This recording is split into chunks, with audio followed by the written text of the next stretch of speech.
إن الحمد لله نحمده ونستعينه ونستغفره ونعوذ بالله من شرور أنفسنا وسيئات أعمالنا من يهده الله فلا مضل له ومن يضلل فلا هادي له وأشهد أن لا إله إلا الله وحده لا شريك له وأشهد أن محمدا عبده ورسوله أما بعد فإن خير الحديث كتاب الله وخير الهدي هدي محمد صلى الله عليه وسلم وشر الأمور محدثاتها وكل محدثة بدعة وكل بدعة ضلالة وكل ضلالة في النار.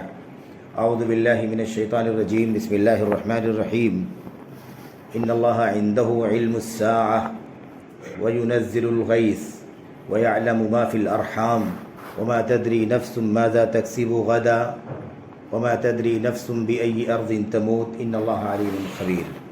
وقال النبي صلى الله عليه وسلم أكثروا ذكر هادم اللذات الموت. وسئل النبي صلى الله عليه وسلم أي الناس أفضل؟ قال أحسنهم خلقا. ثم سئل أي المؤمنين أكيس؟ قال أكثرهم للموت ذكرا وأحسنهم لما بعده استعدادا أولئك الأكياس هم أولئك الأكياس أو كما قال النبي صلى الله عليه وسلم. برادران اسلام، دینی اور بلی بھائیوں، نوجوان دوستوں، احباب اور بزرگوں، قابل احترام ماں اور بہنوں، عزیز بچوں، اللہ تبارک و تعالیٰ نے ہمیں اور آپ کو پیدا فرمایا. ہماری اور آپ کی زندگی کی مدت اللہ تبارک و تعالیٰ نے کم بیش جو بھی تھی اپنے علم کے مطابق اسے طے فرما دیا. ہم اللہ تبارک و تعالیٰ کی تخلیق سے پیدا ہوئے ہیں اور اللہ تبارک و تعالیٰ کی طے کردہ مقرر کردہ مدت مکمل ہونے کے بعد دنیا سے چلے جائیں گے. لیکن میرے بھائیوں، میرے بزرگوں، اس میں ہماری اور آپ کی ذمہ داری کیا ہے؟ تخلیق اللہ تبارک و تعالیٰ نے کی ہے، پیدا کرنے والا وہ ہے. موت اللہ تبارک و تعالیٰ کے حکم سے اپنے وقت پر آ جائے گی. ہماری اور آپ کی جو ذمہ داری ہے وہ ہمیں سمجھنا ہے، جاننا ہے، اس کے مطابق ہمیں اور آپ کو اپنی ذمہ داریاں ادا کرنی ہیں. اور یہی وہ مسئلہ ہے جسے اللہ تبارک و تعالیٰ نے اپنی کتاب میں نبی کریم صلی اللہ علیہ وسلم نے اپنی سنت میں ابتلا اور آزمائش کے نام سے یاد کیا ہے. قرآن کریم میں اللہ تبارک و تعالیٰ فرماتا ہے خلق الموت والحیات لیبلوکم ایکم احسن عملا. اللہ تبارک و تعالیٰ نے موت پیدا کیا. خلق الموت والحیات، اللہ نے موت پیدا کی. اللہ تبارک و تعالیٰ نے زندگی پیدا فرمائی. لیبلوکم ایکم احسن عملا، تاکہ اللہ تبارک و تعالیٰ تمہیں آزمائے کہ تم میں بہتر عمل کرنے والا کون ہے، سب سے بہترین عمل کرنے والا کون ہے، خوبصورت حسین عمل. تو حسن عمل میں دو چیزیں ہیں، سب سے زیادہ اخلاص اور للہیت کے ساتھ عمل کرنے والا کون ہے، اور سب سے زیادہ سنت رسول صلی اللہ علیہ وسلم کے مطابق عمل کرنے والا کون ہے. دونوں چیزیں اکٹھا ہوں گی تو ہی حسن اس معنی میں پایا جائے گا جس معنی میں اللہ تبارک و تعالیٰ کو حسن مطلوب ہے، خوبصورتی مطلوب ہے. ورنہ ہم اگر اپنی مرضی کے مطابق حسین عمل کریں، خوبصورت عمل کریں تو وہ حسین نہیں ہو سکتا. یا ایسے ہی انسان اگر اپنے حساب سے طے کر لے کہ اس طرح سے ہم عمل کریں گے اور اسے وہ اچھا سمجھ لے، حسین سمجھ لے، خوبصورت سمجھ لے، تو وہ عمل اچھا خوبصورت نہیں ہو سکتا. دو شرطیں ہیں، ان شرطوں کے ساتھ ہم عمل کریں. اسی کی جانچ کے لیے، اسی کی پڑتال کے لیے، اسی کی آزمائش کے لیے اللہ تبارک و تعالیٰ نے موت اور زندگی پیدا فرمائی ہے. موت پہلے کہا ہے اللہ تبارک و تعالیٰ نے کیونکہ ہم وجود سے پہلے موت کی حالت میں تھے، آدم کی حالت میں تھے، اور اب زندگی ملی ہے، اس کے بعد پھر وجود، پھر اس کے بعد آدم ہوگا. تو آدم کے بعد وجود، اور وجود کے بعد دوبارہ آدم، اور پھر اس کے بعد بعث بعد الموت جس کو کہا جاتا ہے، دوبارہ اٹھایا جانا. حساب و کتاب کے لیے، جنت و جہنم کا فیصلہ کیے جانے کے لیے اللہ تبارک و تعالیٰ ہمیں دوبارہ پیدا فرمائے گا. میرے بھائیوں، اس میں ہماری اور آپ کی ذمہ داری یہی ہے کہ جو زندگی ہمیں ملی ہے اس وجود کے بعد سے لے کر اور اگلے آدم سے پہلے، جس کی کوئی تعین ہمارے علم میں اللہ تبارک و تعالیٰ نے نہیں رکھی ہے، تو جب تک بھی وجود ہے، اس وجود کو، جب تک بھی حیات ہے، اس حیات کو، جب تک زندگی ہے، اس زندگی کو غنیمت سمجھنا ہماری اور آپ کی سب سے بڑی ذمہ داری ہے. کیونکہ موت اللہ تبارک و تعالیٰ کے ہاتھ میں ہے، وقت مقرر ہے لیکن معلوم اللہ تبارک و تعالیٰ کے سوا کسی کو نہیں. غیب کی 5 کنجیاں ہیں، مفاتیح الغیب، 5 کنجیاں، عندہ مفاتیح الغیب، اللہ تبارک و تعالیٰ کے پاس غیب کی کنجیاں ہیں. میرے بھائی، اللہ تبارک و تعالیٰ فرماتا ہے ان اللہ عنده علم الساعہ. ان 5 کنجیوں کو اللہ تبارک و تعالیٰ نے بیان فرمایا ہے. اکٹھا اللہ تبارک و تعالیٰ کے پاس ہی قیامت کا علم ہے۔ ہم لوگوں نے پچھلے 10-20 سالوں کے بیچ میں جو عمر ہے چھوٹی سی، اس میں ہم لوگوں نے بھی دیکھا، ہمارے بڑوں نے اور زیادہ دیکھا سنا ہوگا کہ لوگ خبریں نکالتے ہیں، سن فلاں میں قیامت قائم ہو جائے گی، سن 2000 میں قیامت قائم ہو جائے گی، اس سے پہلے بھی خبریں آئیں، اس کے بعد بھی خبریں آئیں، صبح شام ایسی شائعات، ایسی بے سروپا باتیں، ایسی جھوٹ، بہت ساری چیزیں لوگ عام کرتے رہتے ہیں۔ میرے بھائیوں، سوال یہ پیدا ہوتا ہے کہ اگر کوئی کہہ بھی رہا ہے کسی بھی طرح سے کہ فلاں سن میں 2 سال 4 سال کے بعد کی کوئی تاریخ بتاتا ہے، اس میں قیامت قائم ہونے والی، بولنا کیا چاہتا ہے، کہنا کیا چاہتا ہے، بتانا کیا چاہتا ہے؟ قیامت قائم ہوگی تو کیا کرنا چاہیے؟ سوال یہ پیدا ہوتا ہے۔ ہم اگر یہ کہتے ہیں ہمیں نہیں معلوم قیامت کب آ جائے گی، تب تو ہمیں ایسے بھی تیار رہنا چاہیے، اور اگر پتہ چل جائے کہ 2 سال کے بعد قیامت آنے والی ہے تو پھر تو سارا کام چھوڑ کر کے قیامت کی تیاریاں کرنا شروع کر دینا چاہیے، کیونکہ ہمیں وقت متعین معلوم ہے کہ 2 سال ہی کی مدت ہے، 1 سال کی مدت ہے۔ اب تک تو انسان بدعقیدگی میں، بدعملی میں زندگی گزار رہا تھا، اب اسے پتہ چلا کہ نہیں قیامت فلاں تاریخ کو آنے والی ہے، تو اسے چاہیے کہ اب پوری کوشش، تگ و دو، محنت مشقت کر کے اسے چاہیے کہ اب وہ اللہ تبارک و تعالیٰ کے یہاں پیشی کی تیاری کرے، سامنا کرنے کی تیاری کرے، رب ذوالجلال کے سامنے کھڑے ہونے کی تیاری کرے۔ یہ وہ سب سے بڑا مقصد ہے جس کے لیے ہمیں اور آپ کو اللہ تبارک و تعالیٰ نے پیدا کیا ہے۔ تو ان اللہ عندہ علم الساعہ، اللہ تبارک و تعالیٰ کے پاس قیامت کا علم ہے۔ وَيُنَزِّلُ الْغَيْثَ، اللہ تبارک و تعالیٰ ہی بارش اتارتا ہے، بارش اللہ تبارک و تعالیٰ اتارتا ہے۔ مصنوعی بارش آج کل ہم لوگ سنتے ہیں، بہت ساری چیزیں ٹیکنیکل دنیا کے اندر ایسی سننے میں آتی ہیں جو مضحکہ خیز بھی لگتی ہیں، لیکن ٹھیک ہے، تھوڑی دیر کے لیے مان لیتے ہیں کہ کوئی مصنوعی بارش ہو رہی ہے، لیکن اصل تو بارش برسانے والا اللہ تبارک و تعالیٰ ہی ہے۔ وَيُنَزِّلُ الْغَيْثَ، بارش اتارنے والا اللہ تبارک و تعالیٰ ہے۔ وہ پانی اللہ تبارک و تعالیٰ کا اتارا ہوا ہے جسے کسی مشینری کے ذریعے سے اوپر لے جایا جاتا ہے اور اس کے بعد اسے قطروں کی شکل میں اتار دیا جاتا ہے۔ ایک ڈرامہ ہو سکتا ہے، ایک تماشا ہو سکتا ہے جسے بارش کا نام دے دیا جائے، لیکن اصل بارش برسانے والا تو رب ذوالجلال ہی کی ذات گرامی۔ میرے بھائیو، وَيُنَزِّلُ الْغَيْثَ وَيَعْلَمُ مَا فِي الْأَرْحَامِ، تیسری چیز اللہ تبارک و تعالیٰ جانتا ہے کہ رحموں میں کیا ہے، رحموں میں کیا ہے، ماں کے پیٹ میں کیا ہے۔ میرے بھائیو، شکم مادر میں کیا ہے اللہ تبارک و تعالیٰ جانتا ہے۔ اس کو محدود کرنا اچھا نہیں ہے کہ اللہ تبارک و تعالیٰ جانتا ہے کہ لڑکا ہے کہ لڑکی ہے، گورا ہے، گورے رنگ کا ہے بچہ، جنین یا کالے رنگ کا ہے وغیرہ، یہ ساری چیزیں ماں کی شکل کا ہے، باپ کی شکل کا ہے، ان تمام چیزوں میں محدود کرنا اچھی چیز نہیں ہے۔ کیوں؟ اس لیے کہ آج مشینری کے ذریعے سے، بہت سارے اسکیننگ کے مشینوں کے ذریعے سے آدمی ان تمام چیزوں کا پتہ بھی لگا لیتا ہے، لیکن جس معنی میں اللہ تبارک و تعالیٰ کا کلام ہے کہ وَيَعْلَمُ مَا فِي الْأَرْحَامِ، وہ جانتا ہے جو کچھ رحموں میں ہے، جس معنی میں، جتنی جامعیت کے ساتھ اللہ تبارک و تعالیٰ کے کلام کی آیت کریمہ ہم سے گفتگو کر رہی ہے، اس معنی میں دنیا کی کوئی طاقت نہ جان سکتی ہے، نہ جانتی ہے، نہ جان سکتی ہے، کیونکہ اللہ تبارک و تعالیٰ جانتا ہے رحموں میں کیا ہے۔ تو مذکر، مؤنث، کالا، گورا، باپ کی شکل کا، ماں کی شکل کا، یہ چند 2-4 چیزیں نہیں ہیں۔ اللہ تبارک و تعالیٰ یہ بھی جانتا ہے کہ وہ جو ماں کے رحم میں بچہ پل رہا ہے وہ کب تک زندہ رہے گا، کب اس کی موت ہوگی، کیا کمائے گا، کیا کھائے گا، اچھا عمل کرے گا، برا عمل کرے گا، ساری پوری ایک ایک ذرہ ذرہ اس کے بارے میں جانتا ہے۔ بھلا یہ چیز اللہ تبارک و تعالیٰ کے سوا کون جان سکتا ہے؟ اس لیے اس طرح کی باتیں کرنا کہ آپ تو مشینری کے ذریعے سے لوگوں کو پتہ چل جاتا ہے کہ رحموں کے اندر کیا ہے۔ تو یہ 2-4 چیزیں محدود انداز کی ہیں جو اللہ تبارک و تعالیٰ کی طرف سے دی ہوئی ان نعمتوں کے ذریعے سے، ان مشینریز کے ذریعے سے، ان وسائل کے ذریعے سے انسان کچھ حد تک پتہ لگا لیتا ہے، ورنہ اس کی 99 سے زیادہ باتیں، چیزیں، تفصیلات یہ اللہ تبارک و تعالیٰ کے سوا کوئی نہیں جانتا ہے۔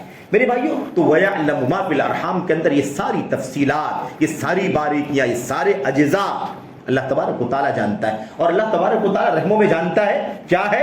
میرے بھائیوں، یہ 4 مہینے کے بعد کی بات نہیں ہے، جو کچھ رحموں میں ہے۔ ضروری نہیں ہے میرے بھائیوں کہ شادی ہو گئی ہو اور میاں بیوی کی کا ملاپ ہو چکا ہو اس کے بعد پر ہم محمول کریں۔ میرے بھائیوں، اللہ تبارک و تعالیٰ نے جو توالد کا، تناسل کا نظام بنا رکھا ہے دنیا کے اندر اپنے بندوں میں، انسانوں میں، مرد اور عورت کا، میرے بھائیوں، ملاپ، جس کو ہم نکاح کہتے ہیں، شادی، اللہ تبارک و تعالیٰ نے عورتوں کے اندر رحم رکھا ہے، بچے دانی رکھی ہے۔ میرے بھائیوں، اس سے قطع نظر کی نکاح ہو گیا کہ نہیں ہوا، شادی ہوئی کہ نہیں ہوئی، عمر کتنی ہے، جوانی کی عمر ہے کہ بچے کی عمر ہے، یا ابھی وہ جنین بچی پیدا ہوئی ہے، اللہ تبارک و تعالیٰ اسی وقت سے جانتا ہے کہ اس کے رحم میں کیا ہے، کیا ہوگا مستقبل میں. یہ معنی ہے اللہ تبارک و تعالیٰ کے کلام کی آیت کریمہ کا. اسے محدود کر دینا شادی کے بعد، شادی نکاح ہو جانے کے بعد، اور میرے بھائیوں کیا کہتے ہیں مباشرت کا عمل انجام پا جانے کے بعد، چند مہینے گزر جانے کے بعد، اس کے بعد دو چار چیزیں اگر اسکینر کے ذریعے سے اگر آدمی جان جاتا ہے تو اسے سمجھتا ہے کہ اللہ تبارک و تعالیٰ کی جو بات ہے، اللہ تبارک و تعالیٰ رحموں کی اندر کی چیزوں کو جانتا ہے. آج انسان مشینری کے ذریعے سے اسے بھی جان لیتا ہے کہ کس قدر بدعقلی ہے، کس قدر کمزوری ہے، اور کس قدر اللہ تبارک و تعالیٰ کے کلام کو سمجھنے سے اور اس کی معرفت سے میرے بھائیو غفلت کا نتیجہ ہے کہ انسان اس طرح کی بات کرتا ہے. اللہ تبارک و تعالیٰ فرماتا ہے وَمَا تَدْرِي نَفْسٌ مَاذَا تَكْسِبُ غَدًا، اور کوئی نہیں جانتا ہے کہ کل کیا کمائے گا، کل کیا کمائے گا، اسے کیا ملے گا، کیا نہیں ملے گا، کم ملے گا، زیادہ ملے گا، حلال ملے گا، حرام کمائے گا، حلال کمائے گا. کوئی نہیں جانتا ہے. کل کا علم اللہ تبارک و تعالیٰ کے سوا کسی کے پاس نہیں ہے. ہم کل طے کرتے ہیں کہ کل ہم یہ کام کریں گے، یہ ہم سوچتے ہیں کہ کریں گے، لیکن کل وہ جب سامنے آتا ہے تو حقیقتیں کھل جاتی ہیں کہ ہم نے کیا سوچا تھا اور اللہ تبارک و تعالیٰ نے اس کل میں کیا کر دیا، کیا تبدیلیاں پیدا ہو گئیں. تو کوئی نہیں جانتا ہے کہ کل وہ کیا کمائے گا. وَمَا تَدْرِي نَفْسٌ بِأَيِّ أَرْضٍ تَمُوتُ، اور کوئی نہیں جانتا کہ اس کس سرزمین میں اس کی موت ہوگی، کس علاقے میں، کس بستی میں، کس جگہ اس کی موت ہوگی. اللہ تبارک و تعالیٰ کے سوا کوئی نہیں جانتا. ان اللہ عالم خبیر، بے شک اللہ تبارک و تعالیٰ نہایت گہرے علم والا ہے، وسیع علم والا ہے، اور بہت گہری خبر رکھنے والا ہے، باریکیاں جاننے والا ہے. یہ اللہ تبارک و تعالیٰ. بہرحال میرے بھائیوں، تو انسان کے بارے میں انسان کو ہم انسانوں کو چاہیے کہ ہم کیا کریں، ہم اس بات کو جانیں کہ اللہ تبارک و تعالیٰ کے سوا کوئی نہیں جانتا کہ موت کب آئے گی. ہماری ذمہ داری یہ ہے کہ وجود کے اس پیریڈ کا، صحت کے اس پیریڈ کا، طاقت کے اس پیریڈ کا، اور خالی وقت کے اس موقع کو ہم غنیمت سمجھیں اور اس کے ذریعے سے فائدہ اٹھائیں. وقت کا صحیح استعمال کریں، اپنے عقیدے کا، اپنے ایمان کا، اپنی عبادات کا، اپنے معاملات کا، اپنے اخلاق کا، اپنے سلوک کا، اور تمام تر زندگی میں جو بھلائی کے اور خیر کے کام ہیں ان تمام چیزوں پر توجہ دیں. سوچیں کہ ہماری زندگی کا ایک ایک لمحہ جو گزر رہا ہے یہ محاسبے کا پیریڈ ہے. کل اللہ تبارک و تعالیٰ ایک ایک سیکنڈ کے بارے میں ہم سے سوال کرے گا، پوچھے گا ہم نے تمہیں لمبی عمر دی تھی. میرے بھائیوں، یہ اس لیے کرنا ہے، اس لیے کہ آگے کا جو مرحلہ ہے وہ موت کا مرحلہ ہے، وجود کے ختم ہو جانے کا مرحلہ ہے. ہم پھر عدم میں چلے جائیں گے، تو عدم میں جانے کے بعد پھر یہ کام کرنے کا موقع نہیں ملے گا، عمل کرنے کا موقع نہیں ملے گا. اعمال صالحہ کرنے کی ساری تمنائیں، ساری کوششیں دھری کی دھری رہ جائیں، پھر انسان کو موقع نہیں ملے گا. تو ہمارا سب سے بڑا کام یہ ہے کہ یہ جو زندگی کی مدت ہمیں ملی ہے اس کی قدر کر لیں، اس سے فائدہ اٹھا لیں. جب بھی غفلت کا موقع آئے، جب بھی غلط کی طرف قدم بڑھے، غلط سوچ کی طرف انسان کا دماغ یا انسان کا دل جائے، تو اسے چاہیے کہ اپنی موت کو یاد کرے.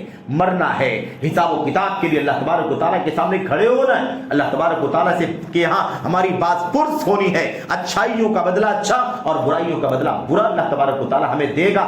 عدل کی بنیاد پر، انصاف کی بنیاد پر دے گا، ظلم کی بنیاد پر، ناانصافی کی بنیاد پر نہیں. اس لیے ہمیں چاہیے کہ ہم کیا کریں، اپنی موت کو کبھی فراموش نہ کریں، موت کو کبھی یاد نہ کریں. کسی شاعر نے کہا تھا تزود من الدنیا فإنك لا تدري إذا جن ليل هل تعيش إلى الفجر فكم من صحيح مات من غير علة وكم من عليل عاش حينا من الدهر.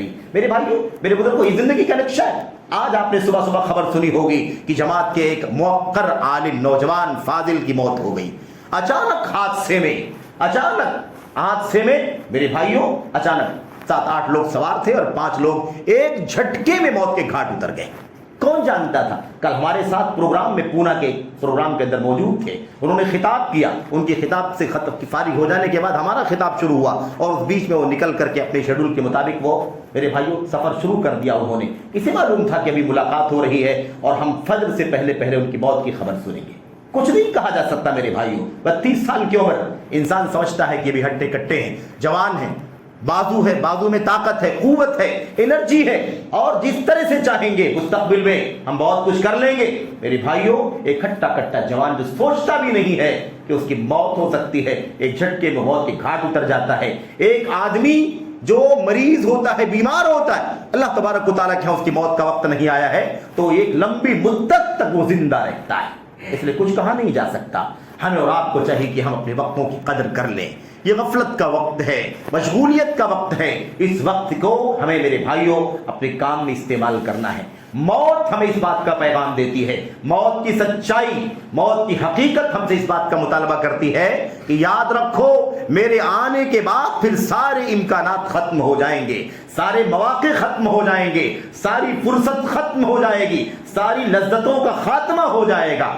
موت کو یاد کرو، موت کو، موت آنی ہے، اللہ تبارک و تعالیٰ کے سامنے پیش ہونا ہوگا. اس کے بعد اگر ہم اس پیریڈ میں جو ہمارے وجود کا پیریڈ ہے، وجود کی جو مدت ہے، اگر ہم اس میں صحیح طور پر اپنے ایمان، عمل، اخلاق، کردار کی اصلاح نہیں کر لیں گے اور عمل صالح کا ذخیرہ اکٹھا نہیں کر لیں گے تو میرے بھائیوں بھلا بتاؤ کہ اللہ تبارک و تعالیٰ کے سامنے کیا لے کر کے جائیں گے؟ کیا لے کر کے جائیں گے؟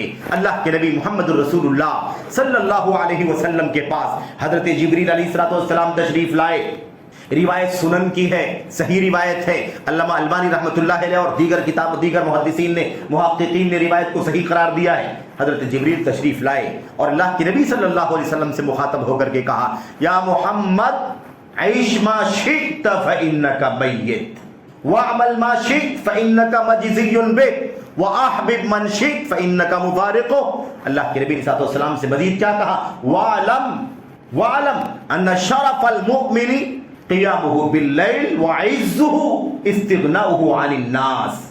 اللہ کے نبی محمد الرسول اللہ صلی اللہ علیہ وسلم کو مخاطب کر کے اللہ تبارک و تعالیٰ کے فرستادہ حضرت جبریل علیہ السلام کہتے ہیں. ظاہر ہے کہ پیغام اللہ تبارک و تعالیٰ کی طرف سے تھا جو لے کر کے اللہ کے نبی علیہ السلام کے پاس آئے تھے اور خصوصیت کے ساتھ آپ کو مخاطب کر کے یہ بات کہی تھی اے محمد صلی اللہ علیہ وسلم عیش ما شئت فإنک میت.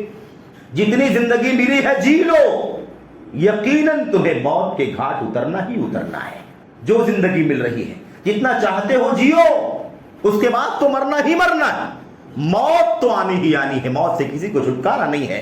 یہ پیغام ہے امت کے لیے. اگر ہمارے اور آپ کے نبی پیغمبر محمد رسول اللہ صلی اللہ علیہ وسلم کی موت کا پیغام حضرت جبریل لے کر کے آئے ہیں اور آپ کو تنبیہ کر رہے ہیں، آپ کو آگاہ کر رہے ہیں اللہ تبارک و تعالیٰ کی طرف سے کہ جو آپ کو زندگی ملی ہے جیو، انک میت، یقیناً موت تمہاری آنی ہے.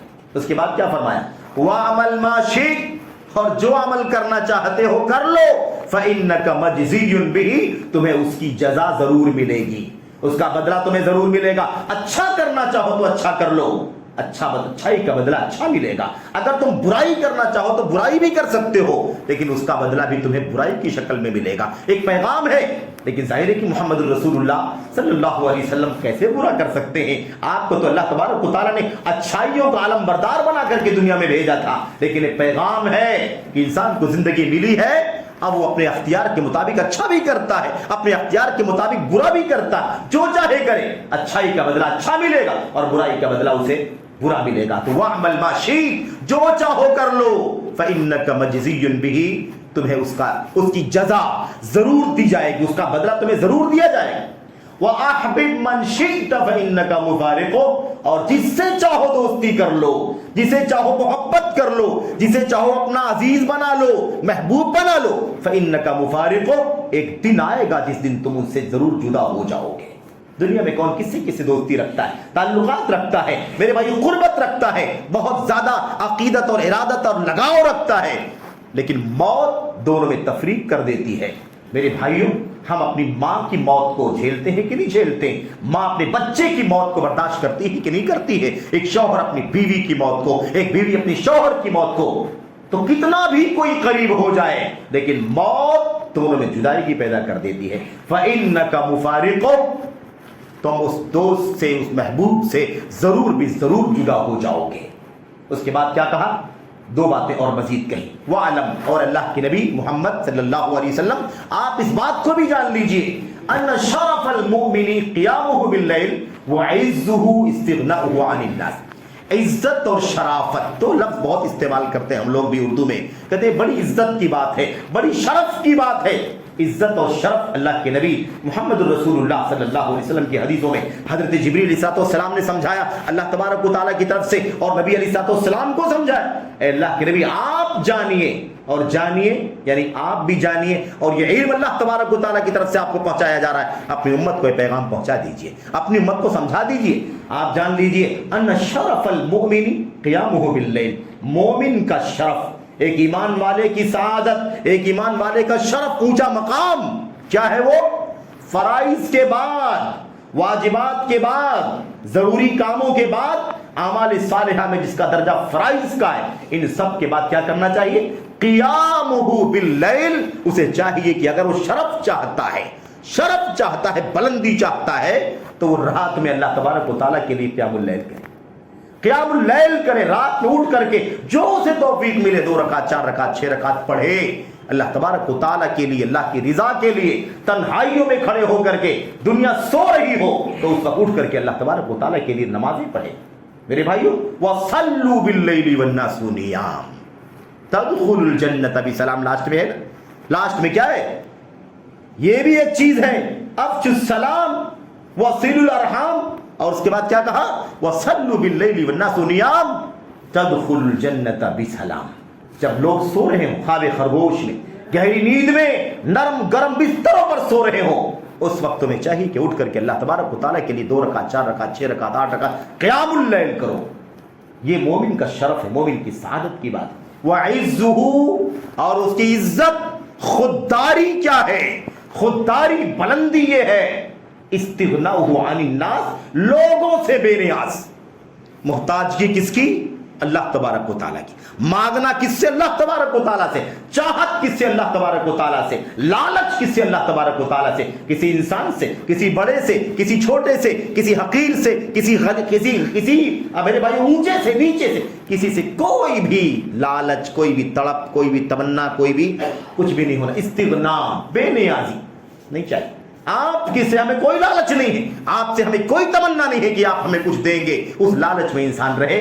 اللہ کے نبی فرماتے ہیں، اللہ کے نبی علیہ السلام سے جبریل فرماتے ہیں، یہ بھی جان لیجئے کہ مومن کی عزت اور خودداری یہ ہے کہ لوگوں سے بے نیاز رہے۔ مانگنا ہے تو اللہ سے مانگے، ہاتھ پھیلانا اللہ تبارک و تعالیٰ کے سامنے پھیلائے، لالچ کرنی ہے تو اللہ کی نعمتوں کی لالچ کرے۔ اگر لوگوں سے آدمی لالچ کرتا ہے، لوگوں سے اگر آدمی نیاز مندی ظاہر کرتا ہے، حقیر ہو جاتا ہے، ذلیل ہو جاتا ہے، اپنی خودداری کا خون کر دیتا ہے میرے بھائیو، اپنی غیرت کا جنازہ نکال دیتا ہے۔ تو یہ اتنی عظیم الشان باتیں اللہ تبارک و تعالیٰ کی طرف سے حضرت جبریل لے کر کے آئے اور اپنے نبی، ہمارے اور آپ کے نبی محمد الرسول اللہ صلی اللہ علیہ وسلم تک پہنچائے۔ میرے بھائیو، بتانا کیا ہے؟ وہ شروع کی دونوں باتیں بڑی اہم ہیں۔ ایک بات تو یہ، آپ کو جو زندگی ملی ہے جی لیجئے، ایک دن آپ کی موت آنی ہے۔ دوسری بات، عمل کیجئے جو دل چاہے، آپ کو اس عمل کا بدلہ ضرور ملے گا، اس کی جزا آپ کو ضرور ملے گی۔ یہ ہماری اور آپ کی زندگی کا سب سے بڑا پیغام ہے میرے بھائیوں۔ اب زندگی جینا اپنے ہاتھ میں تو ہے نہیں، جتنا چاہے جی لے، اور کسی کو لمبی زندگی بھی مل جائے تو اس کا مطلب یہ نہیں کہ وہ مرے گا ہی نہیں۔ بہت لمبی زندگی بھی مل جائے تب بھی اس کی موت آنی ہی آنی۔ یہودیوں کے بارے میں جانتے ہیں نا، یہودی بہت لمبی زندگی جینا چاہتے تھے۔ اللہ تبارک و تعالیٰ نے فرمایا تم کتنی بھی لمبی زندگی جی لو، اگر تم 1000 سال بھی زندہ رہ جاؤ گے تب بھی یاد رکھو کہ موت سے چھٹکارا نہیں ملے گا۔ اس کے بعد مرو گے، لیکن مرو گے، موت تو آنی ہی آنی ہے میرے بھائیوں۔ والجن والانس یموتون، جنات بھی سب کے سب مریں گے، انسان بھی سب کے سب مریں گے۔ ان اللہ حی لا یموت، صرف اور صرف اللہ تبارک و تعالیٰ کی ذات ہے جسے موت نہیں آنی۔ میرے بھائی، کل من علیہا فان ویبقى وجہ ربک ذو الجلال والاکرام، کل شیء ہالک الا وجہہ۔ اللہ تبارک و تعالیٰ نے فرمایا سب کے سب مر جائیں گے، سب کے سب ہلاک ہو جائیں گے، سوائے اللہ تبارک و تعالیٰ کے رخ کریم یعنی اللہ تبارک و تعالیٰ کی ذات کی، اور سب کے سب فنا ہو جائیں گے۔ اللہ تبارک و تعالیٰ صرف اور صرف باقی رہنے والی ذات ہے۔ میرے بھائی، میرے بزرگوں، تو موت ہمیں اس بات کا پیغام دیتی ہے کہ ہم اپنے آپ کو تیار کر لیں، الرٹ کر لیں۔ میرے بھائیوں، اللہ کے نبی محمد الرسول اللہ صلی اللہ علیہ وسلم سے وہ حدیث بھی جس کے مرفوع موقوف ہونے کے بارے میں تھوڑا سا اختلاف بھی ہے، لیکن بہرحال موقوف مرفوع بھی غالباً صحیح ہے اور موقوف تو بہرحال صحیح ہے، اس میں کوئی شک نہیں، کوئی کلام نہیں۔ وہ روایت کیا ہے؟ حضرت عبداللہ بن مسعود رضی اللہ تعالیٰ عنہ کی وہ روایت۔ ابن مسعود رضی اللہ تعالیٰ عنہ نے روایت کی اللہ کے نبی سے کہ اللہ کے نبی صلی اللہ علیہ وسلم نے فرمایا ایھا الناس استحیوا من اللہ حق الحیا، اے لوگو اے میری امت کے لوگو، اے لوگو استحیوا من اللہ حق الحیا، اللہ تبارک و تعالیٰ سے شرماؤ، اللہ سے شرم کرو، اللہ سے حیا کرو۔ حضرت عبداللہ بن مسعود نے کیا جواب دیا؟ کہا اللہ کے نبی انا نستحی وللہ الحمد، اللہ تبارک و تعالیٰ کے فضل و کرم سے اے اللہ کے نبی ہم تو شرماتے ہیں، حیا کرتے ہیں، یعنی بے حیائی کا کوئی کام نہیں کرتے، ہم حیا کا کام کرتے ہیں۔ اللہ کے نبی صلی اللہ علیہ وسلم نے فرمایا لیس ذاک، جو تم سمجھ رہے ہو حیا کا مطلب، وہ حیا کا مطلب نہیں، حیا کا مطلب وہ نہیں ہے۔ ولیکن الاستحیاء من اللہ حق الحیا، اللہ تبارک و تعالیٰ سے کما حقہ شرمانا، اللہ سے جیسے شرمانا چاہیے اس طرح کی حیا کرنا، اس طرح کا شرم کسے کہتے ہیں؟ اللہ کے نبی صلی اللہ علیہ وسلم نے فرمایا ہوا ان تحفظ الرأس وما وعا وان تحفظ البطن وما حوى ولتذكر الموت والبلا ومن ترك، میرے بھائیو، ومن ترك الدنيا ومن ترك الدنيا ترك زینت الدنیا، اور اللہ کے نبی صلی اللہ علیہ وسلم نے فرمایا صلی اللہ علیہ وسلم نے فمن فعل ذلك فقد استحیا من اللہ حق الحیا۔ اللہ اکبر، یہ دیکھیے تین چار باتیں کتنی عظیم الشان۔ اللہ کے نبی صلی اللہ علیہ وسلم نے کیا فرمایا؟ کما حقہ، اللہ سے شرم کرو، کما حقہ، جیسے اللہ سے شرم کرنا چاہیے، حیا کرنا چاہیے ویسے شرم کرو۔ کیسے کرو گے؟ اللہ کے نبی نے فرمایا تمہیں چاہیے کہ تم یہ یاد کرو کہ تمہارے دماغ میں کیا ہے، ان تحفظ الراس، سر کی حفاظت کرو، اور سر میں جو کچھ آ رہا ہے اس کی حفاظت کرو۔ یعنی انسان کی سوچ، انسان کا نظریہ، انسان کے فکر، انسان کا عقیدہ، انسان کی تمنائیں، انسان کی چاہتیں، اس کی خواہشات، کیا کچھ اس کے دماغ میں آتا ہے، اس پر نظر رکھنے کی ضرورت ہے۔ میرے بھائی، دنیا پرستی کی لالچ نے ہم کو کتنا غافل کر دیا بتائیے۔ آدمی حلال حرام کی تفریق بھی چھوڑ دیتا ہے، جس طرح سے چاہتا ہے مال جمع کرتا ہے، بس اسے فکر ہے تو جمع کرنے کی، فکر ہے تو بیلنس کی، فکر ہے تو کلیکشن کی، اسے فکر نہیں ہے کہ حلال ہے کہ حرام ہے۔ ایک موٹی بات ہے، دنیا چونکہ غالب ہے، ہم سب کے حالات میں ایسے ہی بات ہے، اس لیے یہ بات آگے اللہ کے نبی صلی اللہ علیہ وسلم نے کیا فرمایا؟ وَأَن تَحْفَظَ الْبَطْنَ وَمَا حَوَى، پیٹ کی حفاظت کرو اور پیٹ میں جو کچھ جمع ہوتا ہے۔ اللہ اکبر، عجیب بات ہے، آپ سوچیے، اللہ سے شرم کرنے کی بات ہو رہی ہے، اور اللہ کے نبی کہتے ہیں کہ اللہ سے کما حقہ، شرمانے کا مطلب یہ ہے کہ دماغ میں کیا ہے اس کی حفاظت، اس کی فکر، اور پیٹ میں کیا جمع ہو رہا ہے اس کی فکر۔ نمبر 3 وَلْتَذْكُرِ الْمَوْتَ وَالْبِلَا، اور تیسری بات یہ ہے موت کو یاد کرو، اور مرنے کے بعد تمہاری ہڈیاں بوسیدہ ہو جائیں گی، سڑ کر کے سب کے سب پھسپھسی ہو جائیں گی، اس منظر کو یاد کرو۔ وَلْتَذْكُرِ الْمَوْتَ وَالْبِلَا، اللہ اکبر۔ اور اللہ کے نبی صلی اللہ علیہ وسلم نے فرمایا نمبر 3، نمبر 4 وَمَنْ أَرَادَ الْآخِرَةَ تَرَكَ زِينَةَ الدُّنْيَا، اور جو آخرت کی چاہت کرتا ہے وہ دنیا کی زیب و زینت کو چھوڑ دیتا ہے، اسے پسے پشت ڈال دیتا ہے، لات مار دیتا ہے اسے۔ جو آخرت چاہتا ہے وہ دنیا کی زیب و زینت کو کیا کرتا ہے؟ چھوڑ دیتا ہے۔ اللہ کے نبی نے فرمایا یہ 4 چیزیں ہیں، 4 چیزیں جو ان سب کو کرے گا، فمن فعل ذلك، جو ان تمام چیزوں کو کرے، فقد استحیا من اللہ حق الحیا، حقیقت میں وہی اللہ تبارک و تعالیٰ سے کما حقہ شرمانے والا ہے۔ میرے بھائی، شرم دیکھو، اس میں خاص بات کیا ہے؟ تمہیں کیا کرنا ہے؟ الموت والبلا، موت کو یاد کرو، اور مرنے کے بعد تمہاری ہڈیاں بوسیدہ ہو جائیں گی، اس منظر کو یاد کرو۔ اس کو یاد کرو گے تو دنیا سے بے رغبتی ہوگی، آخرت سے لگاؤ ہوگا، اپنی اللہ تبارک و تعالیٰ کی عبادت بندگی کی فکر کرو گے، اللہ تبارک و تعالیٰ کے سامنے محاسبے کے لیے کھڑے ہونے کا احساس کرو گے، جواب دہی کی فکر کرو گے۔ یہ تمہاری زندگی کا سب سے بڑا مشن ہے، اس مشن پر تم کامیابی سے چل پڑو گے۔ میرے بھائیو، اللہ کے نبی محمد رسول اللہ صلی اللہ علیہ وسلم کی اس معنی کی بہت ساری حدیثیں ہیں، بہت ساری باتیں۔ اللہ کے نبی صلی اللہ علیہ وسلم کی حدیث تو مشہور ہے، آپ نے صحابہ کرام کے بیچ میں سے آپ گزرے، آپ نے رأى الناس يضحكون، آپ نے دیکھا لوگوں کی لوگ ہنس رہے، لوگ ہنس رہے، کوئی بات چلی اور اس گفتگو میں لوگ بہت زور زور سے ہنسنے لگے۔ آپ نے ہنستے ہوئے دیکھا، کچھ محسوس کیا ہوگا، کوئی ماحول میں کوئی چیز آپ نے دیکھی ہوگی، نصیحت کرنا مناسب سمجھا ہوگا۔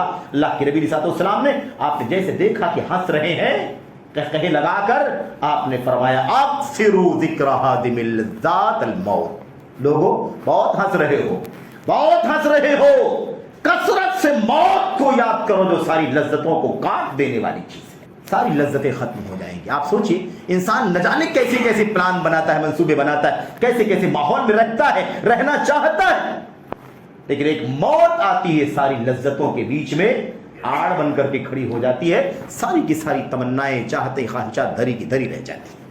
تو اکثروا من ذکر حادم اللذات, لذتوں کو کاٹ دینے والی, لذتوں کو کچل دینے والی موت جو ہے نا اسے یاد کرو. میرے بھائیو, اللہ کے نبی محمد رسول اللہ صلی اللہ علیہ وسلم کے سامنے حضرت عبداللہ بن عمر کی وہ روایت, انصاری صحابی آئے اور آ کر کے اللہ کے نبی علیہ السلام سے سوال کیا, اللہ کے نبی ای المؤمنین افضل, سب سے زیادہ افضل, سب سے زیادہ فضیلت والا مومن کون ہے؟ مشہور روایت ہم پڑھتے سنتے رہتے ہیں, سب سے زیادہ فضیلت والا افضل مومن کون ہے؟ اللہ کے نبی نے فوراً جواب دیا احسنہم خلقا, سب سے اچھے اخلاق والا آدمی, سب سے اچھے اخلاق والا آدمی سب سے زیادہ فضیلت والا مسلمان اور مومن ہے. صحابی نے کہا اللہ کے نبی, انصاری نے کہا اللہ کے نبی ای الناس اقیس, سب سے زیادہ ذہین فتین دانا مسلمان کون ہے؟ ای المؤمنین اقیس, مسلمانوں میں مومنوں میں سب سے زیادہ دانا اور ذہین سمجھدار سوجھ بوجھ رکھنے والا عقل مند مومن کون ہے؟ اللہ کے نبی صلی اللہ علیہ وسلم نے کیا جواب دیا؟ 2 لفظوں میں, اور وہی ہماری زندگی کا مقصد ہے, اور ہماری عقل مندی, ہماری دانائی, ہماری ذہانت فطانت کی سب سے بڑی نشانی. اور اگر ہم اس پر نہیں چلتے تو ہم کتنے بھی دانا بنتے ہو, محمد الرسول اللہ صلی اللہ علیہ وسلم کی زبان میں, اللہ تبارک و تعالیٰ کی نگاہ میں, اللہ کی کتاب اور نبی کی سنت کی نگاہ میں ہم سے زیادہ بد دماغ کوئی نہیں ہوگا. اللہ کے نبی صلی اللہ علیہ وسلم نے کیا جواب دیا؟ آپ نے 2 لفظوں میں آپ نے فرمایا اکثرہم احسنہم, اکثرہم للموت ذکرا, سب سے زیادہ ذہین عقل مند مومن وہ ہے جو سب سے زیادہ موت کو یاد کرنے والا ہو. نمبر 2, اور سب سے زیادہ موت کے بعد والے مرحلے کے لیے سب سے زیادہ خوبصورت اور اچھی تیاری کرنے والا ہو. موت کو کثرت سے یاد کرنے والا, اور سب سے زیادہ یاد کرنے والا جو ہے وہ سب سے زیادہ ذہین دانا اور عقل مند ہے. اور جو احسنہم لما بعدہ استعدادا, اور موت کے بعد والا جو پیریڈ ہے اس کے لیے بہترین تیاری کرنے والا جو ہے, یہ سب سے زیادہ عقل مند دانا ذہین فتین جینیس آدمی ہے. اس کے بعد اللہ کے نبی نے فرمایا اولئک الاقیاس, اولئک الاقیاس, غور سے سن لو, یاد رکھو یہی لوگ عقل مند ہیں, یہی لوگ عقل مند ہیں, یہی لوگ سمجھدار ہیں.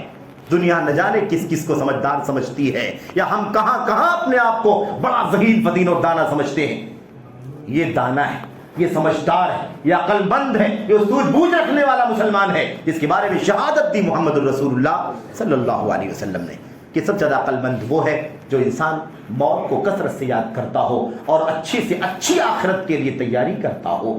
اس سے اچھا کوئی نہیں میرے بھائیوں, اس سے زیادہ عقل مند کوئی نہیں. تو نبی کریم صلی اللہ علیہ وسلم کی میرے بھائیوں یہ حدیث ہمیں بتلاتی ہے کہ ہمیں کیا کرنا ہے, ہمیشہ موت کو یاد رکھنا ہے. اور یاد رکھیں, موت کو یاد تو رکھنا ہی رکھنا ہے, ہمیشہ موت کو یاد رکھنا ہے. موت کو یاد کریں گے آخرت کی طرف لپکیں گے, دنیا کے اندر حلال حرام کی تمیز کریں گے, دنیا کو ہدف مقصد اور ٹارگٹ سمجھ کر کے نہیں استعمال کریں گے, دنیا کو ایک حقیر, ایک سبب, وسیلہ اور ذریعہ کے طور پر استعمال کریں گے. اسے آخرت کی تیاری کا ذریعہ بنائیں گے, آخرت کی کامیابی کے لیے عمل کرنے کا ایک موقع سمجھیں گے, بس اس کے سوا کچھ نہیں.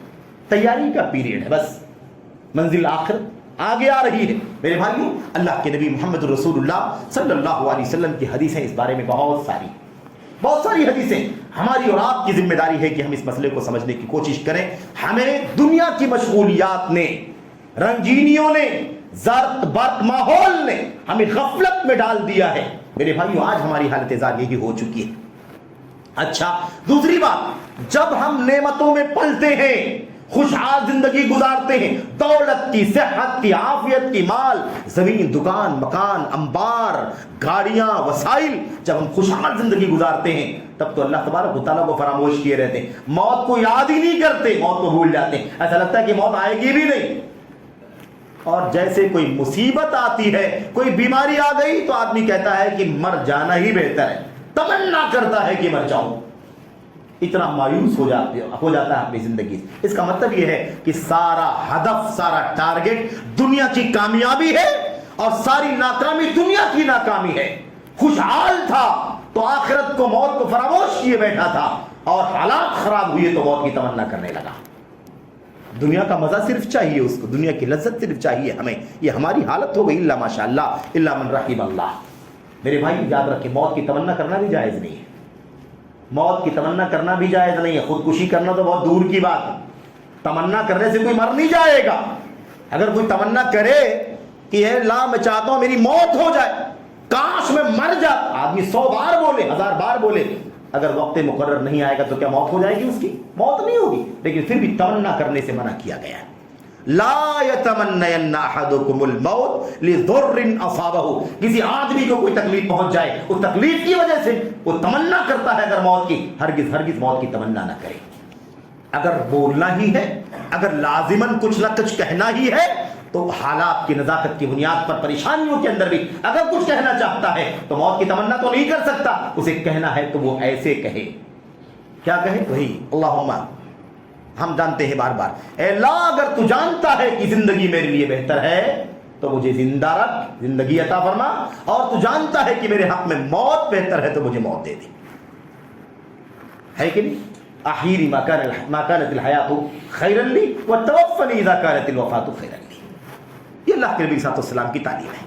اچھا ہاں ایک بات اور یاد رکھیں، 2 صورتیں اس سے مستثنا ہیں، 2 شکلیں، 2 حالات اس سے مستثنا ہیں. اب ایک مسئلہ آ گیا عقیدے کا، اس لیے اس کی وضاحت کرنا ضروری. 2 مسئلے اس سے مستثنا ہیں. 2 مسئلوں میں، 2 حالات میں آدمی کے لیے موت کی تمنا کرنا جائز ہے بلکہ مشروع ہے. جائز ہے بلکہ مشروع ہے. وہ کون سی شکلیں؟ 2 شکلیں، 2 حالات. ایک حالت یہ ہے کہ آدمی کسی فتنے سے 2-4 ہو گیا ہو، یا فتنے سے 2-4 ہونے والا ہو تو تمنا کرے کہ اللہ اس فتنے سے پہلے مجھے دنیا سے اٹھا لینا. تمنا کر سکتا ہے اس صورت میں. دلیل کیا؟ کئی دلیلیں ہیں. مثال کے طور پر اللہ کے نبی محمد رسول اللہ صلی اللہ علیہ وسلم کی حدیث ہے، اور ان سے پہلے قرآن کریم کی آیت کریمہ حضرت مریم علیہ السلام. حضرت مریم جانتے ہیں نا، بغیر باپ کے حضرت عیسیٰ پیدا ہوئے، بغیر شوہر کے حاملہ ہوئی. کن کے ذریعے سے اللہ نے کن کہا، حضرت مریم حضرت عیسیٰ سے حاملہ ہو گئی. ان کے حمل میں حضرت عیسیٰ ہوئے اور اس کے بعد الحمدللہ پیدائش ہوئی، اور پورا واقعہ ہم جانتے ہیں. اس وقت حضرت مریم نے کیا کہا تھا؟ فتنے میں لوگ تانا دیں گے، ارے بغیر شوہر کی اولاد کہاں سے ہو گئی، نعوذ باللہ زانیہ ہے، فاحشہ ہے، وغیرہ وغیرہ. کیا کیا تانے اور دے رہے لوگ، آج بھی دے رہے ہیں بہت سارے لوگ. میرے بھائیوں کیا ہوا؟ حضرت مریم نے اس وقت کیا کہا تھا؟ یا لیتنی مت قبل ھذا وکنت نسیا منسیا. اے کاش میں اس حالت سے پہلے مر گئی ہوتی. یہ جو حالت میری ہو گئی ہے، حاملہ ہو گئی ہوں، کون کے لوگ مجھے دیکھتے ہیں، تانا دیتے ہیں، کس کا بچہ، کس کا نطفہ ہے، کس کے ساتھ تم نے کیا کر ڈالا. میرے بھائی ما کان ابوک امرأ سوء وما کانت امک بغیہ. لوگ تانا دے کے کہتے ہیں مریم تم نے کون سا کام کر ڈالا، اتنا بدترین کام کر ڈالا. تمہارا باپ تو ایسا نہیں تھا، تمہاری ماں تو فاحشہ نہیں تھی، تمہارا باپ برا آدمی نہیں تھا، تمہاری ماں فاحشہ نہیں تھی، تم نے اسی ماں باپ کی بیٹی تم نے کیا کر ڈالا.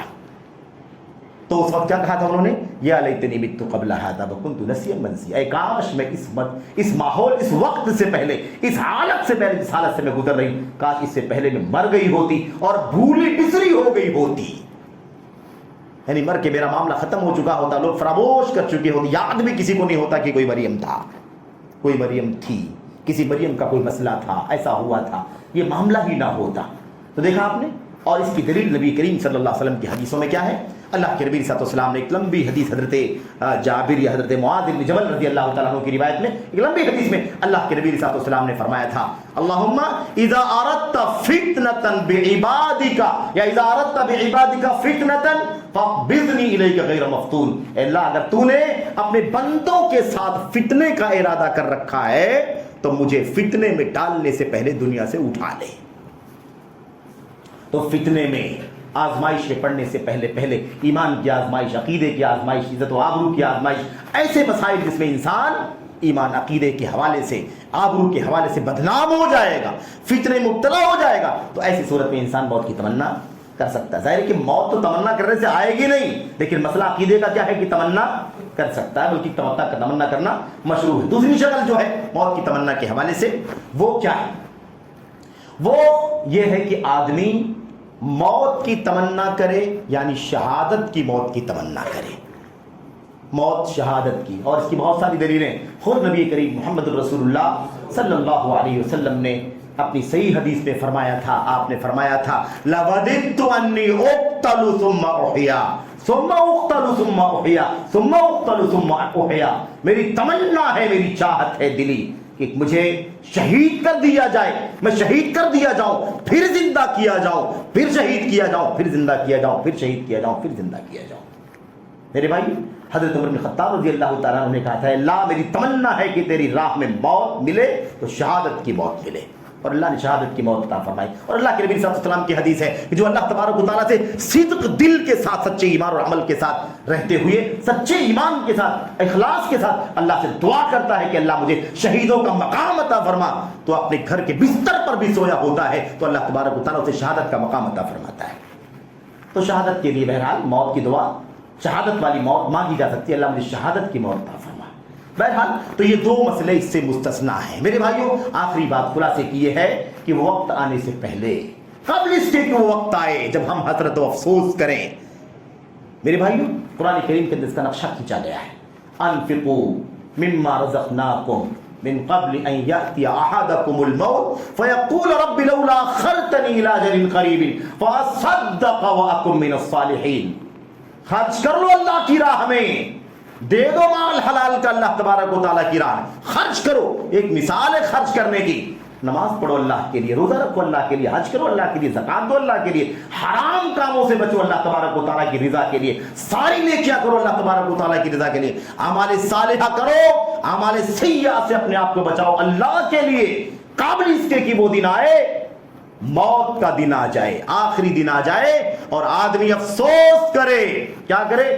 کہے اللہ لولا اخرتنی الی اجل قریب، اے اللہ اگر تھوڑا سا اور مہلت دے دیتا، تھوڑا سا اور مہلت دے دیتا، کچھ دن ڈیلے کر دیتا ہماری موت کو، زندگی ذرا لمبی کر دیتا، فاصدق واکن من الصالحین، تو میں اللہ تبارک و تعالیٰ، اے اللہ تبارک و تعالیٰ میں تیری راہ میں صدقہ کرتا، زکات دیتا، خرچ کرتا اپنے مال کو، اور میں نیک لوگوں میں سے ہو گیا ہوتا، نیک لوگوں میں سے ہو جاتا، موقع مل جاتا تو ہو جاتا، لیکن نہیں ہے موقع۔ اس لیے اللہ سے تمنا کریں، تمنا یہ حسرت والا وقت آئے اس سے پہلے ہمیں چاہیے کہ ہم موت کو یاد رکھیں، اور موت کا وقت متعین نہیں ہے، اس لیے ہمیں ہمیشہ ریڈی رہنا ہے، ہمیشہ تیار رہنا، ہمیشہ ایسی حالت میں زندگی کم از کم ہمیں اور آپ کو گزارنی چاہیے کہ اگر اچانک موت آئے تو کم از کم واجب ایمان اور واجب عمل صالح لے کر کے اللہ تبارک و تعالیٰ کی بارگاہ میں حاضر ہو۔ بہت بڑا درجہ اگر نہ پا سکیں اچانک کی موت پر، تو کم از کم واجب ضروری ایمان، توحید خالص اور عمل صالح کا اتنا ذخیرہ کم از کم ہونا چاہیے کہ اللہ تعالیٰ تبارک و تعالیٰ سے ملاقات ہو تو ایک مومن اور صالح کی موت ہمیں ملے، اور اسی کا انجام اللہ تبارک و تعالیٰ اپنے فضل و کرم سے ہمیں عطا فرمائے۔ یہ ہماری اور آپ کی ذمہ داری ہونی چاہیے۔ میرے بھائیوں، ایسے ہی وہ نقشہ اللہ تبارک و تعالیٰ نے کھینچا۔ بہرحال بات لمبی ہو جائے گی، تو اللہ تبارک و تعالیٰ سے ہم دعا کریں کہ اللہ عز و جل ہمیں اپنی زندگی کے ان لمحات کی قدر کرنے کی توفیق عطا فرمائے۔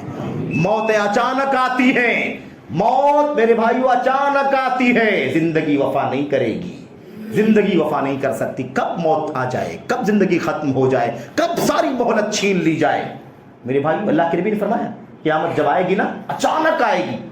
مثال دے کے اللہ کے نبی نے فرمایا کہ اس کی مثال ایسے سمجھو، آدمی بکری کے یا اونٹنی کے تھن پر ہاتھ رکھ کر کے دودھ کو دو رہا ہوگا، ابھی ایک بار دبا کر کے ایک مرتبہ دوہا ہوگا، دوسری مرتبہ ہاتھ دبانے سے پہلے، پریشر سے پہلے قیامت آ جائے گی۔ انسان کو ایک لمحے کی مہلت نہیں مل سکتی ہے، انسان کی اپنی چاہتیں، انسان کی تمنائیں ساری کی ساری یوں کی یوں رکھی رہ جائیں گی۔ میرے بھائیوں اللہ سے دعا ہے کہ اللہ تعالی ہم سب کو ایمان، عقیدہ، توحید خالص کی توفیق عطا فرمائے، سنت رسول صلی اللہ علیہ وسلم، عمل صالح کی جستجو کی ہر پل اللہ تبارک و تعالی توفیق عطا فرمائے۔ دنیا اس وقت فتنوں سے بھرتی چلی جا رہی ہے، اور قرب قیامت جیسے بڑھتا جائے گا معاملہ، فتنے مزید بڑھتے چلے جائیں گے، اور جتنا فتنے بڑھتے جائیں اتنا ایمان میں صلابت آنی چاہیے، عمل صالح کا جذبہ بڑھنا چاہیے، اور زیادہ تیاری مضبوط ہو جانا چاہیے۔ یہ ہماری اور آپ کی ذمہ داری ہے۔ اللہ کے نبی صلی اللہ علیہ وسلم نے اسی لیے ترغیب دیتے ہوئے کہا تھا بادروا بالاعمال فتنا کقطع اللیل المظلم، جلدی جلدی عمل کر لو ان فتنوں کے آنے سے پہلے، جو کیسے آئیں گے؟ رات، تاریک رات کے ٹکڑوں کی طرح سے آئیں گے۔ کبھی کبھی جب رات بہت تاریک ہوتی ہے اور آسمان کی طرف ہم آنکھ اٹھا کر کے دیکھتے ہیں تو نظر کچھ نہیں آتا، لیکن ایسا لگتا ہے کہ ایسے کالا کالا پہاڑوں کی طرح سے کوئی چیز اترتی چلی جا رہی ہے، بالکل مسلسل سیاہیاں اترتی چلی جا رہی ہیں۔ اللہ کے نبی نے فرمایا کقطع اللیل المظلم، تاریک اندھیری رات کے ٹکڑوں کی طرح فتنے اتریں گے۔ یہ اندھیری رات کیوں کہا اللہ کے نبی نے؟ کیونکہ بالکل گھپ اندھیرا اگر چھایا ہو تو کچھ سجھائی نہیں دیتا، سمجھ میں نہیں آتا، انسان ساری صلاحیتوں کے باوجود کچھ فیصلہ نہیں کر پاتا، کوئی نتیجہ نہیں نکال پاتا۔ اللہ کے نبی نے فرمایا ایسے حالات آ جائیں اس سے پہلے تم زیادہ سے زیادہ جلد سے جلد نیکیاں کر لو۔ اللہ تبارک و تعالیٰ ہمیں اور آپ کو موت کی یاد کرنے کی توفیق عطا فرمائے، اور موت سے پہلے پہلے اللہ عز و جل ہمیں اپنی ذمہ داریاں ادا کرنے کی توفیق عطا فرمائے۔ آمین رب العالمین، وصلی اللہ وسلم وبارک علی نبینا محمد وعلی آلہ وصحبہ اجمعین، والسلام علیکم ورحمۃ اللہ وبرکاتہ۔ الحمد لله نحمده ونستعينه ونستغفره، اللهم صل على محمد وعلى ال محمد كما صليت على ابراهيم وعلى ال ابراهيم انك حميد مجيد، اللهم بارك على محمد وعلى ال محمد كما باركت على ابراهيم وعلى ال ابراهيم انك حميد مجيد، سبحان ربك رب العزة عما يصفون وسلام على المرسلين والحمد لله رب العالمين۔